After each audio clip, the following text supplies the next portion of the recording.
जेठानी को बचाने वाली देवरानियां।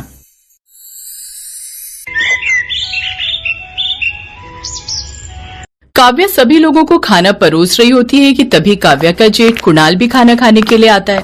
तभी काव्या घूंघट करने लगती है और कुणाल उसे रोकते हुए कहता है, नहीं काव्या, मेरे लिए तो तुम मेरी छोटी बहन जैसी हो, तुम्हें घूंघट करने की कोई जरूरत नहीं है।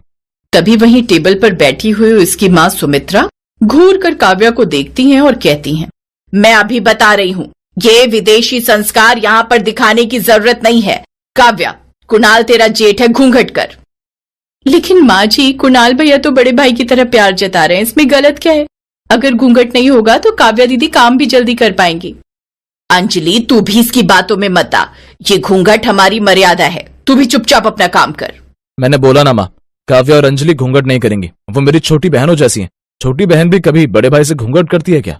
कुणाल गुस्से में बोलता है और सुमित्रा भी चुप हो जाती है और उसके बाद उदास होकर बड़े प्यार से कहती है, तुझे मैंने कितनी बार कहा कि तू भी शादी करके अपना घर बसा ले। अगर तेरी पत्नी इस घर में आ जाती तब तो तीनों बहुएं बिना घूंघट घूमती हुई अच्छी भी लगती, लेकिन तू कभी मेरी बात सुनकर राजी नहीं है। मैंने बोला ना माँ कि मैं शादी नहीं करूंगा। जब मैं शादी करने को तैयार था तब तो अब तैयार नहीं हुई, और अब आप चाहती हैं कि मैं शादी कर लूं। कुणाल ये बोलकर खाना छोड़कर चला जाता है। ये सब कुछ देखकर काव्या और अंजलि को बिल्कुल भी अच्छा नहीं लगता और वो गुस्से में अपनी सास से सवाल करती हैं, माँ जी आपने ऐसा क्यों किया?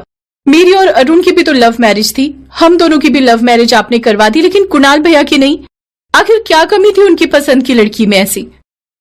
हाँ माँ जी, भैया आज भी उस बात को लेकर दुखी रहते हैं। हमें लगा था कि इस घर में सबको अपनी पसंद चुनने का हक है। बोला ना कोई बात नहीं होगी, चल जा अपना काम कर। जितना जुबान चलाती है उतना हाथ चला लेगी तो जिंदगी थोड़ी आसान हो जाएगी तेरी। अब ऐसा ही होता है। कुछ दिन और गुजरते हैं और एक दिन कुणाल ऋतु नाम की एक लड़की से शादी करके उसे घर लेकर आ जाता है। सुमित्रा जैसी उसे देखती है आग बबूला हो जाती है। आखिर तूने अपनी जिद पूरी कर ही ली और इसे अब घर लेकर आ गया। ये 21 साल की हुई और इसके माँ बाप गुजर गए, उसके बाद से ये हॉस्टल में रह रही है। ना जाने कैसे संस्कार होंगे इसके, इसे घर का काम आता होगा या नहीं। मैं ऐसी लड़की को कभी अपने घर की बहू स्वीकार नहीं करूंगी। मान जाइए माँ, ये तो बहुत अच्छी है, वो इस घर का बहुत अच्छे से ख्याल रखेगी। माँ जी, अब तो ऋतु दीदी इस घर में बहू बनकर आ गई हैं। मोहल्ले वाले क्या बोलेंगे अगर उन्हें भेज दिया तो? और माँ जी, घर आई लक्ष्मी को ऐसे ठुकराना शोभा नहीं देता। भैया की खुशी भी तो इसी में है। अब ऐसा ही होता है। सुमित्रा ऋतु को घर में स्वीकार तो कर लेती है। तुझे लगता है ना कि ये लड़की इस घर के लिए सही है, संस्कारी है और इस घर को संभाल सकती है, तो ठीक है। आज से काव्या और अंजलि कोई काम नहीं करेंगी। ऋतु इस घर को संभाल कर दिखाएगी। अगर उसने ये घर संभाल लिया तो मैं उसे बहू के रूप में स्वीकार कर लूंगी और पूरे मोहल्ले के सामने इसकी मुंह दिखाई कर दूंगी। वरना इसको बोल दो कि घूंघट डाल कर रखे और घूंघट में इस घर से दफा दफा हो जाए। आखिर घर वाले सुमित्रा की शर्त को मान जाते हैं। सुमित्रा के वहां से जाते ही ऋतु अपना घूंघट हटाती है। मुझे तो घर का कोई भी काम नहीं आता। माँ जी सच कहती हैं, क्या सच में मैं इस घर की बहू बनने के लायक नहीं थी? मैं तो ये शहर भी छोड़कर चली गई थी। वो तो मेरे कुछ डॉक्यूमेंट्स यहाँ रह गए थे, वही लेने आई थी और गलती से कुणाल से टकरा गई। दीदी, आपको परेशान होने की जरूरत नहीं है। मैं हूं ना अपनी जेठानी को बचाने वाली देवरानी, और मैं भी हूँ दीदी। हम दोनों देवरानियां मिलकर माँ जी को पता भी नहीं चलने देंगे कि काम किसने किया है। अच्छा है कि आप घूंघट में रहती हो, हम घूंघट में ही आपको हर बार बचा लेंगे। और कुछ दिन की तो बात है, जब आप माँ जी का दिल जीत लोगी तब वो आपको बहू के रूप में स्वीकार कर लेंगी। अब ऐसा ही होता है। काव्या और अंजलि ने जिम्मेदारी ले ली थी कि वो अपनी जेठानी को बचाएंगे।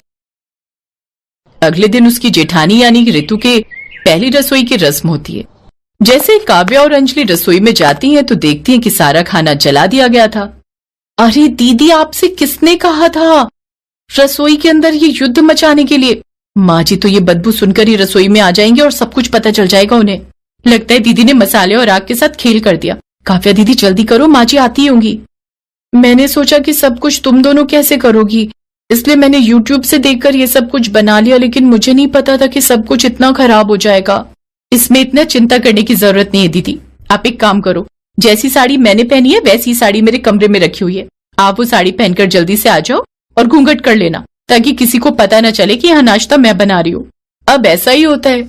ऋतु काव्या के कमरे में जाती है और उसके जैसी साड़ी पहनकर आ जाती है और तुरंत ही काव्या और अंजलि सारा खाना बनाकर तैयार कर देती हैं। थोड़ी देर में खाना सजा दिया जाता है और जैसे ही साथ में खाना खाया तो सुमित्रा कहती हैं, खाना तो ठीक ठाक बनाया है, लेकिन इसका मतलब ये नहीं कि तुझे घर के सारे काम आते हैं। अब जल्दी से झाड़ू पोछा बर्तन सब करके रख, तब तक मैं पड़ोसन के साथ डिस्पेंसरी जाकर आ रही हूँ, उसकी तबीयत खराब है। और काव्या, अंजलि बहू, तुम्हारी टांग तोड़ दूंगी अगर तुम दोनों ने किसी काम को हाथ लगाया तो। सुमित्रा ये बोलकर जाने लगती है कि तभी उनकी नजर काव्या और ऋतु की एक जैसी साड़ी पर पड़ती है और वो अपने मन में कहती हैं, जरूर दाल में कुछ काला है, इन दोनों ने एक जैसी साड़ी कैसे पहनी हुई है। और अंजलि भी आज कुछ ज्यादा ही मुस्कुरा रही है, ऋतु तो कल ही इस घर में आई है। सुमित्रा ये बोलकर डिस्पेंसरी के लिए निकल तो जाती हैं और जैसे ही वो अपनी पड़ोसन के घर पहुंचती है तो उससे कहती हैं, माफ कर, आज तू अकेले ही डिस्पेंसरी चली जा, आज मेरे घर में थोड़ी साफ सफाई करनी है मुझे। सुमित्रा ये बोलकर पड़ोसन को अकेले ही डिस्पेंसरी भेज देती हैं। तभी सुमित्रा घर के अंदर घुसती है और गुस्से में दोनों देवरानियों से कहती हैं, काव्या, अंजलि, तुम खुद को बहुत महान समझती हो क्या? ये जेठानी को बचाने वाली देवरानी बनना जरूरी है? तुम्हें किसने बोला था तुम्हें इतना काम करने के लिए? माँ जी, हमें बुरा लग रहा था कि दीदी को अकेले इतना सब करना पड़ रहा है, अगर मैं काम नहीं करती तो आप दीदी को। तभी सुमित्रा की आंखों में आंसू आ जाते हैं। उन्हें अपने परिवार के बीच इतना अच्छा प्यार देखकर अच्छा लगता है और वो कहती हैं, मुझे अच्छा लगा काव्या और अंजलि बहू कि मेरे छोटे बेटों ने तुम जैसी जीवन साथी चुनी। अभी ऋतु को इस घर में एक ही दिन हुआ है आए हुए, तू चाहती तो उससे जलन रख सकती थी, अपनी जगह ऊपर रख सकती थी, लेकिन तुम दोनों ने अपनी जेठानी को बचाने की कोशिश की। माँ जी, हम सब परिवार का एक सदस्य हैं, कोई भी एक दूसरे को नीचा दिखाकर क्या हासिल कर लेगा? अगर हम लोग साथ कदम से कदम मिलाकर चलें तो ज्यादा आसान होगा।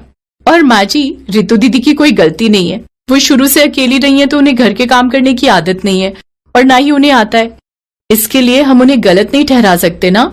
ऋतु, मुझे माफ कर दे, शायद मैं तुझे कुछ ज्यादा ही सख्ती से बात कर रही थी, लेकिन तू धीरे धीरे घर का सारा काम सीख ले।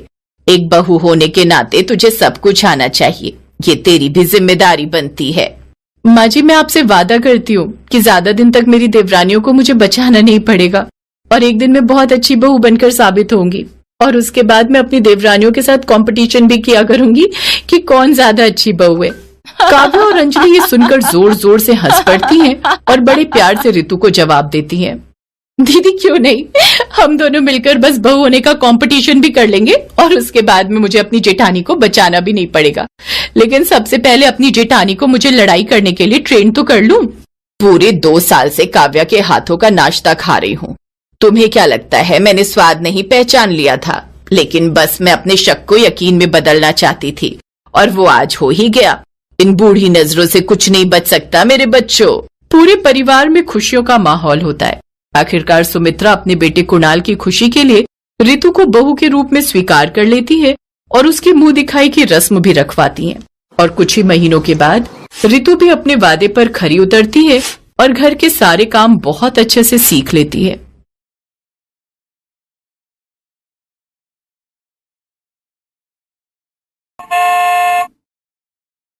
सुमित्रा देवी की 2 बहुएं थीं, दोनों ही एक से बढ़कर एक थीं।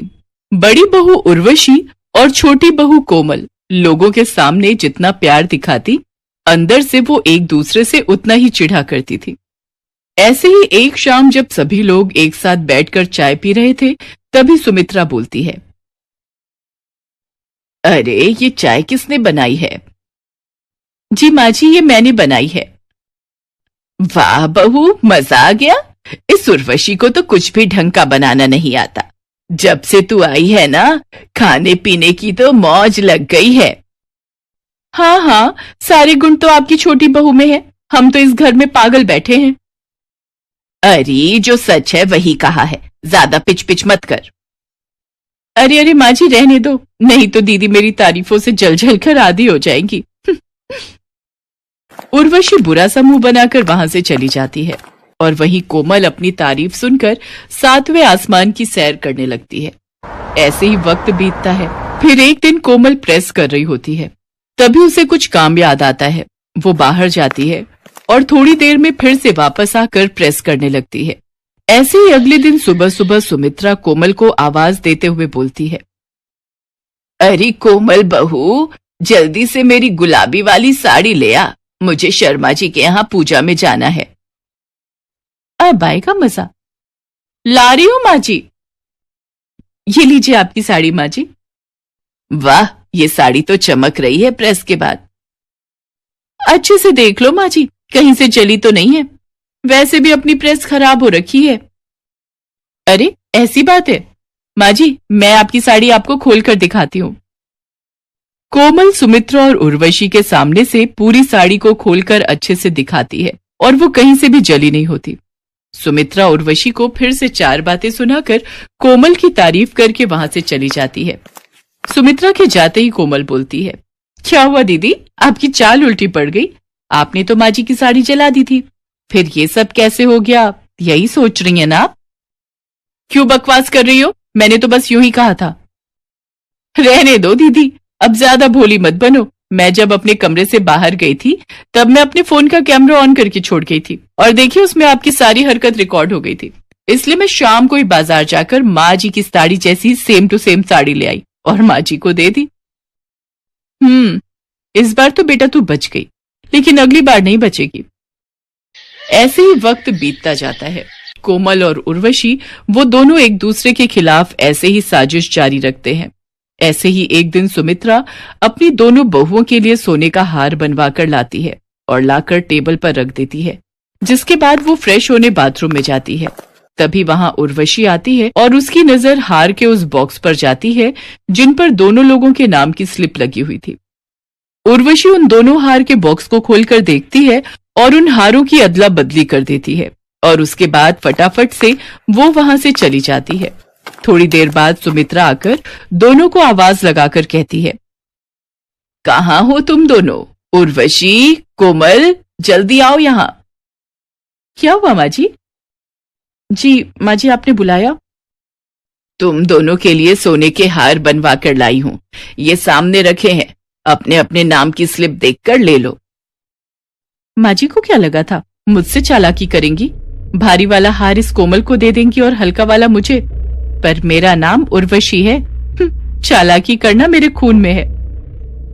अरे दीदी, पहले बॉक्स खोलकर तो देखो, ख्याली पुलाव बाद में पका लेना।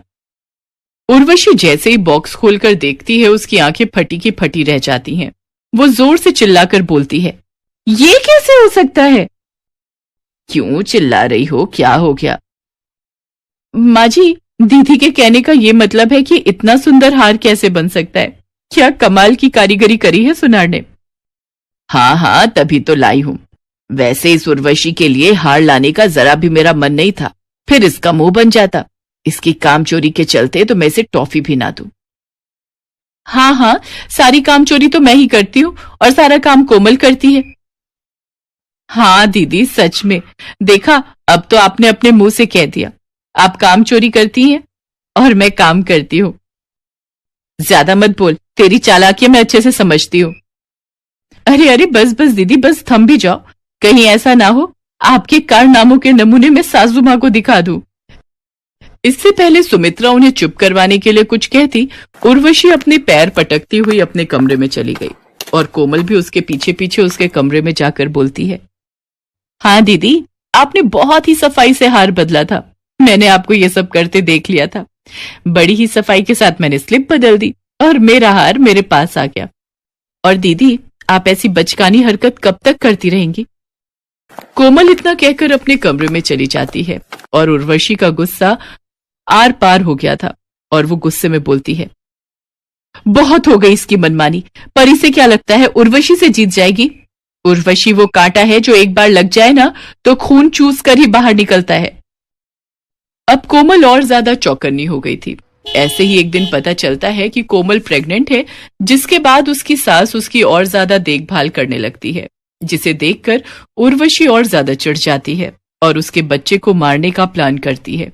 ऐसे ही एक दिन उर्वशी खीर बनाकर कोमल के पास लाती है और कहती है, मैंने अपने हाथों से खीर बनाई है, इसमें खूब सारे काजू बादाम भी डाले हैं जो बच्चे के लिए अच्छे हैं। कोमल खीर खाना शुरू करती है, वैसे ही उसकी सास वहां आ जाती है और उसके हाथ से कटोरा लेकर जमीन पर फेंक देती है और उर्वशी को खींचकर तमाचा लगाती है। फिर कोमल से बोलती है, अरे अरे करमजली नाज पीटी, तुझे शर्म नहीं आई ये सब करते हुए? अपनी ही देवरानी के बच्चे को मारते हुए खीर में तू जहर मिलाकर लाई है ना, मुझे अच्छे से पता है। अच्छा, तो आपको पता चल गया कि मैंने इस खीर में जहर मिलाया है? क्यों कोमल, खुद तो तुम बच्चे का बहाना लेकर बेड पर पड़ी रहती हो और निगरानी के लिए सासू माँ को छोड़ दिया। वाह, बकवास बंद कर अपनी। कोमल ने मुझे कुछ नहीं बताया, बल्कि मैं खुद तुझ पर नजर रख रही थी। मुझे बहुत अच्छे से पता है तू कितनी भली है और कितनी कमीनी। अपना सामान बांध और निकल जा मेरे घर से। नहीं नहीं माँ जी, ऐसा मत कीजिए। माना कि दीदी से गलती हुई है, पर उनको इतनी बड़ी सजा मत दीजिए। वो भी इस घर की बहू है। गलती करने वाले से बड़ा माफ करने वाला होता है। आप दीदी को माफ कर दीजिए।